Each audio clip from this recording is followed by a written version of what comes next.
আমার রান্না বাড়া দেখতে এতই খারাপ, ভালো না। কি আর বলবো আপুরা ভাইয়েরা। লেয়ার মুরগি নিয়ে নিলাম, আজ মাখিয়ে ঝুঁকিয়ে কষিয়ে বসিয়ে দিব।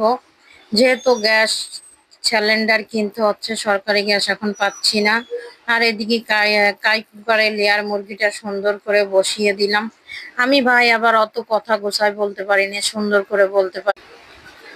যাই হোক, পরে এই যে এই গিলাসেরই 2 গিলাস চালের গুঁড়ো নিয়েছি, লবণ দিলাম, কুসুম গরমের পানি নিয়ে নিলাম। এবার এটি একটু পানিয়ে দেব আর মাখিয়ে নিব। আসলে কতটুকু পানি লাগবে তোমাকে চালের গুঁড়োর আন্দাজে। এখন আমি 15 মিনিট মাখিয়ে 10 মিনিট রেস্টে রাখছি। এখন আবার 2-3 মিনিট দেখো সুন্দর করে মাখিয়ে জুকিয়ে নিয়েছি। আবারও কিন্তু নেয়ার পর মাখিয়ে নিয়েছি সুন্দর করে, যাতে এই ব্যাটারটা আমার হাতে যেরকম দেখতে সেম ওরকমই হবে, পাতলাও না ঘন না। এই পর্যায়ে দেখো কড়াইটা রেডি করে নিয়েছি। পরে আবার আমি একটু লবণ ভেজে নিলাম যেন পিঠেটা না লেগে যায়।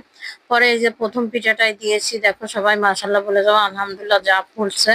আমি কোনো বেকিং পাউডার কোনো ছোটা। এই পর্যায়ে যতবার পিঠা দিবা ততবার নাড়িয়ে সুন্দর করে নিবা। দ্বিতীয় পিঠাটাও দেখো মাশাআল্লাহ ফুলেছে। 5টা পিঠে বানিয়ে নিয়েছি।